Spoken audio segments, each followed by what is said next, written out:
Untuk hidup sehat, Anda pasti pernah merasakan kesemutan. Rasa seperti tertusuk-tusuk, geli ataupun mati rasa adalah ciri bahwa Anda sedang merasakan kesemutan. Posisi tubuh yang tidak berubah dalam waktu yang lama bisa menjadi sebab kesemutan, seperti saat Anda duduk bersila terlalu lama. Parestesia atau kesemutan terjadi karena adanya hambatan suplai darah ke saraf tertentu, sehingga darah yang mengalir menjadi berkurang. Adapun bagian tubuh yang sering merasakan kesemutan biasanya adalah telapak tangan dan juga kaki. Faktor lain penyebab kesemutan adalah kurangnya asupan vitamin B. Hal ini dikarenakan vitamin B merupakan makanan bagi sistem saraf dalam tubuh kita. Lalu bagaimana jika kesemutan terjadi secara terus-menerus? Apakah berbahaya bagi tubuh kita? Untuk lebih jelasnya, mari kita simak penjelasan dokter berikut ini. Wah, itu tadi tayangan mengenai kesemutan ya dok ya. Penonton di sini suka kesemutan nggak? Pasti pernah ya kesemutan ya. Apalagi yang manis nih seperti teman saya ini pasti suka ada kesemutan. Hubungannya nggak sih sebenarnya? Kalau terlalu manis menjadi lebih sering kesemutan. Nah itu langsung aja kita bahas bersama dengan Dokter Ziki, spesialis saraf. Siang dok. Siang. Dok. Ini kita sedang bahas tentang kesemutan. Kan biasanya nih kalau kita kelamaan duduk sila atau tidur ketindih tangannya itu tahu-tahu kebas rasanya, kesemutan. Iya, rasanya kesemutan. Bahkan juga otot misalnya rasanya seperti kram. Iya.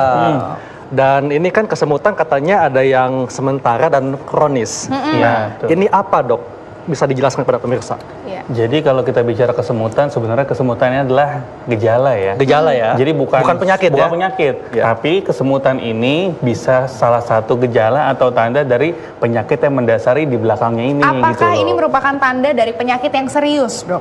Bisa iya, bisa enggak ya. Jadi kesemutan ini kita bagi dua dulu. Ada kesemutan yang relatif normal atau biasa, atau yang bisa mesti diawasi lebih lanjut ya. Contohnya kalau memang yang biasa, misalnya kita dari Dokter Hekal bilang suka minum jahe sambil duduk di bawah, sila ketekuk. Bukan karena jahenya ya dok? Bukan, tapi karena posisinya ini, karena posisi tertekan ini menyebabkan aliran darahnya menjadi tidak lancar ke saraf-saraf di daerah tersebut yang di kaki biasanya ya, atau di tangan yang lebih ujung-ujung biasanya. Nah ini akhirnya menyebabkan gangguan sensitivitas sarafnya terganggu, akhirnya menjadi kesemutan atau dalam bahasa kedokterannya parestesia. Itu yang pertama, itu relatif tidak berbahaya ya. Tapi yang menjadi bahaya adalah kesemutan yang tadi saya sebut ini dia biasanya akan hilang sendiri ketika kita memperbaiki posisi. Ya. Sedangkan kalau kesemutan yang berulang-ulang terus-menerus dengan pola yang relatif sama, apalagi yang tidak berubah dengan pergantian posisi. Apalagi dengan semakin waktu dia semakin bertambah, itu sangat mungkin harus kita kejar. Ini ada apa nih? Ada penyebabnya. Penyakit yang serius sih dok. Betul. Bagaimana dengan kram dok?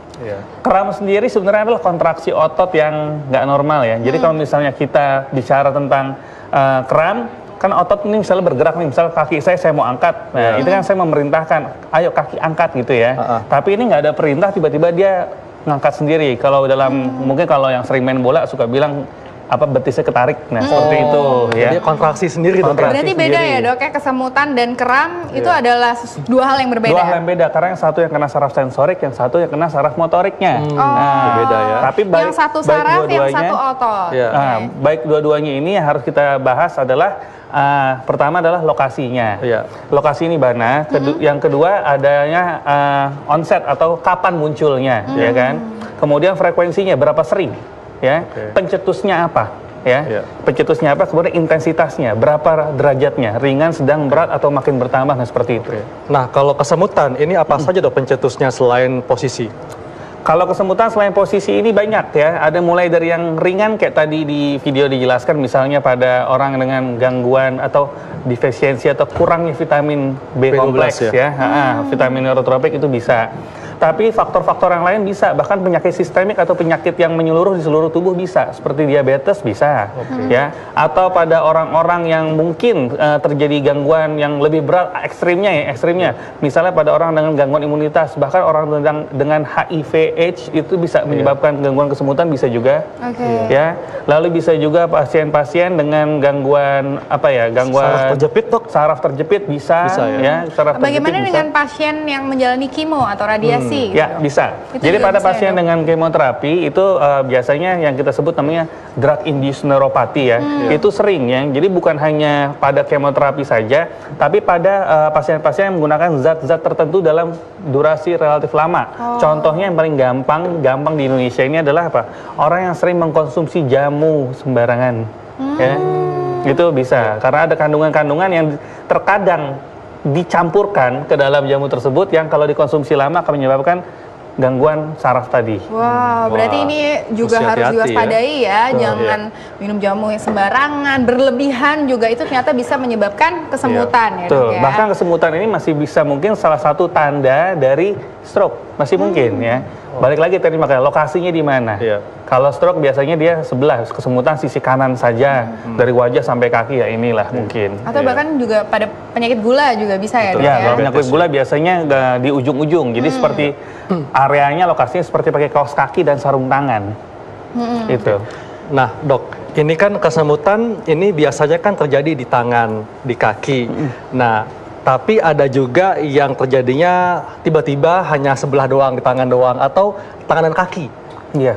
Nah, ini apakah bisa dikatakan kesemutan yang biasa saja atau mesti diwaspadai sebagai sesuatu yang lebih serius? Kalau kesemutan yang tangan dan kaki berbarengan, itu biasanya ada penyakit yang mendasari. Jadi bukan hanya yang tadi dokter kalau seperti biasanya. Karena kalau seperti biasanya kan, misal ya, orang bersila, berarti kan kakinya mungkin dua-duanya kesemutan. Itu masuk akal, oke. Tapi kalau orang bersila, tapi tangannya kesemutan juga kan nggak mungkin dia bersila sambil tiduran kan nggak mungkin ya. Nah, jadi artinya kalau kaki saja kaki, kalau tangan saja gitu, tergantung intensitas penekanan. Nah, Dok, katanya nih kalau suka kesemutan di tangan itu atau sebelah kiri atau sebelah kanan itu katanya bisa ada tanda suatu penyakit yang lebih serius seperti penyakit jantung misalnya. Jadi kalau sakit jantung itu mayoritas ya sebenarnya bukan kesemutan murni sih ya. Jadi kesemutan ini bisa salah satu tanda, tapi rasanya bukan kesemutan yang seperti biasa, tapi rasa seperti penjalaran nyeri. Penjalaran nyeri. Penjalaran nyeri ke daerah tangan kiri karena mayoritas jantung Kiri, orang di sebelah kiri ya. Nah, itu bisa. Tapi sering yang saya dapatkan gangguan seperti ini kita sebut namanya bukan gangguan jantung ya, cuma gangguan rasa nyeri nggak nyaman ke daerah lengan atau brachialgia itu sering terjadi pada pasien-pasien dengan saraf terjepit di daerah leher justru. Oh, yang cervical ini ya. seperti apa nih, Dok, supaya masyarakat bisa lebih aware gejala-gejalanya yang bisa diketahui itu apa aja, Dok? Kalau untuk biasanya kalau yang bahaya kan yang jantung ini ya. Iya. Kalau jantung ini biasanya bukan hanya kesemutan atau bukan hanya penjalaran, jadi tapi ada nyeri rasa dada, ya? nyeri dada.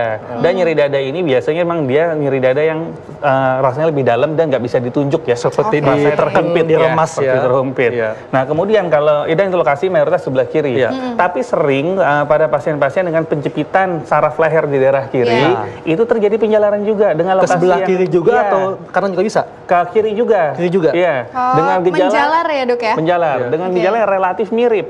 Tapi bedanya di sini tidak ada rasa nyeri dada yang seperti tertekan.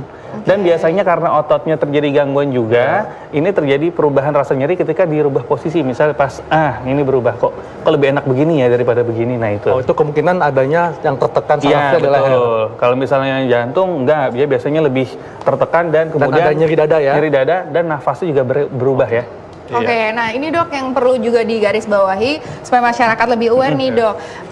Batasan antara kesemutan ini adalah suatu tanda dari penyakit yang serius atau ini kesemutan itu adalah hal yang mungkin kita perubahan posisi lebih enak atau misalnya kita minum karena dehidrasi lebih enak itu Mungkin dari bisa segi jelasin lagi, Dok. intensitasnya apakah ada perbedaan nih Iya, kalau yang karena frekuensinya penyakit juga. lebih sering Iya, betul. atau nggak bisa hilang dengan kita ganti posisi atau gimana? Ya, jadi kembali lagi tadi saya menghafalnya dengan LOFPI ya, LOFPI ya, lokasi. LOFPI. Ya, lokasinya kalau untuk yang tidak bahaya biasanya hanya di ujung kaki ya, ujung tangan dan itu juga ada pencetus ya, ada pencetusnya. Dengan posisi tadi. Pencetusnya tadi ya. seperti tadi ya, kita berduduk sila terlalu lama, Terhimpit, dan betul. sebagainya itu merupakan pencetus. Pencetus. Oke. Kemudian O-nya adalah onset. Onset. Ya. Kapan mulainya?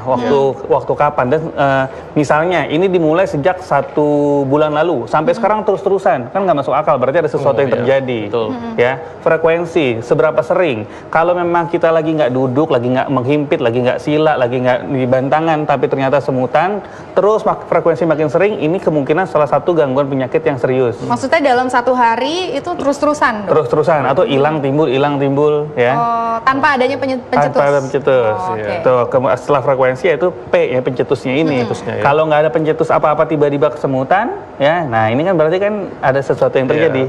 Dan intensitas terakhir, intensitas ini artinya semakin lama bisa semakin berat. Kalau yang ada penyakitnya dok ya? Iya, contohnya pada diabetes. Dengan peningkatan kadar gula dan kadar gulanya relatif tidak terkontrol, maka gejala kesemutan ini akan semakin bertambah.